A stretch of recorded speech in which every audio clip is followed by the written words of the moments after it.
All right, guys, I just got back from practice, backing into my garage. But I just want to tell you some things that I saw in practice. But we just got to finish doing the podcast. It's on the site.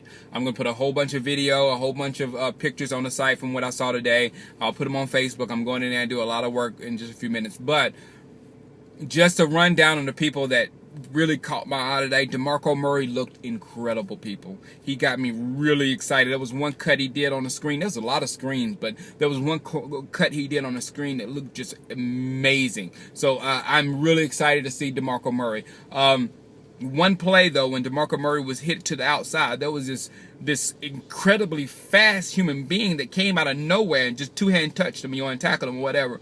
And it was Bruce Carter.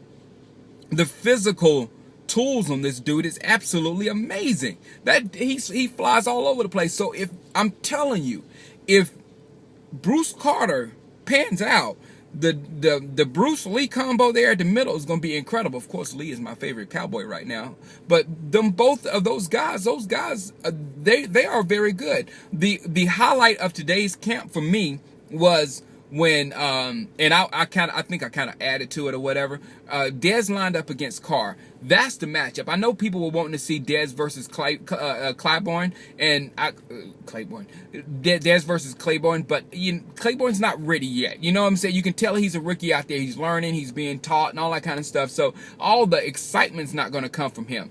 From Brandon Carr versus Dez, that's some good stuff. So Dez. He lined up against Carr, and Carr, as soon as I was like, get him, Carr! I was like, get him, Carr! Come on, Carr! Show him what you got!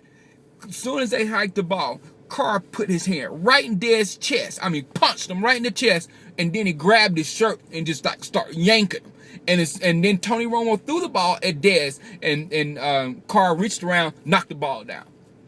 Highly aggressive, probably a PI, but highly aggressive. It's been a while since we've had a corner that's been that aggressive, that's been absolutely that aggressive in stopping the receiver. So it was awesome. The things that bothered me, I mean, a lot of things got me excited. The things that bothered me, it didn't look better in safety position. None of those guys stood out. The interior line, there was a lot of sacks or a lot of things that should have been a sacks. You know, they can't touch Tony Romo in practice. But the most thing was that was the wide receiver position.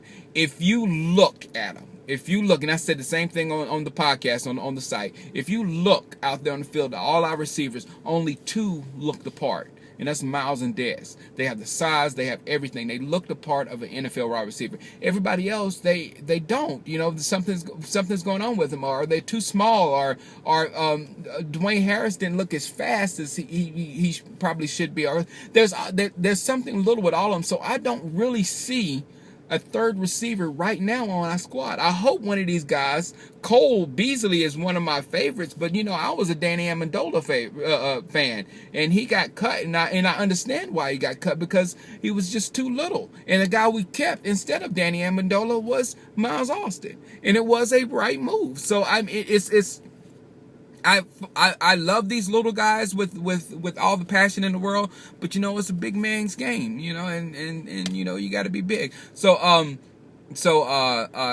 Claiborne got hurt. He's going to be back. He's going to be fine. I mean, his injury didn't look bad. So everything is pretty cool. I'm just worried about these three guys that did not meet the conditioning test. Felix, I'm okay with, but Andre Holmes, you're trying to get a job, man. And Rodney Poole, I mean, you was charged with a DWI, like Larry Fitzgerald charges. You charged with a DWI. Don't want it, because if you have a chance to be a starter on the Dallas Cowboys and you come in camp not in shape, you better be glad I'm not the coach, because I'm cutting you that day. Because I'm not worried because the only reason you're making a team is if you're starting. So the fact that you're not in condition, I don't get that. And it's even worse with Andre Holmes. You're a young guy trying to make a football team, and everybody's talking about you. You got buzz everywhere, and you wasn't even able to go out there and play today. So that was absolutely horrible. So this is a long enough video. Like I said, keep the YouTube site handy, because I'm gonna keep uploading videos, blah blah blah blah blah. All right, I'll holler at you later. No sleep for Shango. Peace out.